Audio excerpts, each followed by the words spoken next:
Romeo and Juliet. The important religious changes made by Queen Elizabeth in her reign were the main influences that inspired the writing of Romeo and Juliet in 1595. At the time, there were different denominations edging for power, mainly Catholicism and Protestantism. These two religious groups depict the Capulets and the montages in the play. Elizabeth tried to introduce a middle way for the country to resolve its religious conflicts and be peaceful. The youth was sick and tired of the religious disputes, and this is shown in the play as Romeo becomes in love with Juliet, signifying peace and harmony. The audience of that era would have received the play as relatable to their lives.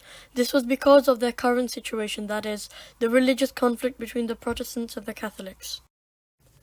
The audience would have been truly engrossed in the play by understanding the deeper meaning of it in Elizabethan era. The audience would have also felt not only sympathetic towards the characters in the play, mainly Romeo and Juliet and their pure love, but also wanted to be like them in their pure love. Romeo and Juliet was set during the time of religious turmoil, that is, a conflict between the Catholics and the Protestants. At that time, it was not unusual to be married very young. In high society, children were usually raised by their parents with the help of a nurse. It was common for a person to confide in a clergyman and request a support to resolve their personal problems.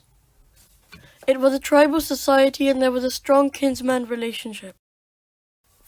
The play has influenced many great films like The West Side Story, Romeo and Juliet, and Romeo Must Die.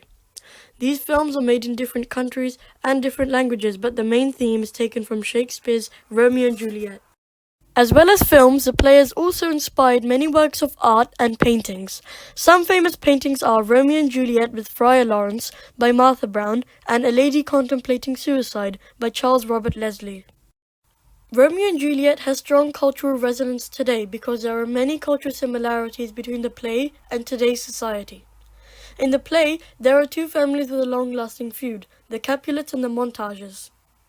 They fight and try to kill each other, but in the end, Romeo and Juliet fall in love with each other.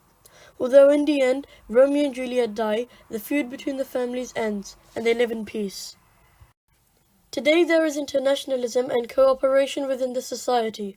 People of different races, religions, and cultures live together in harmony, and intercultural and interfaith marriages are not uncommon. The world is very diverse and multicultural, and we live side by side in peace.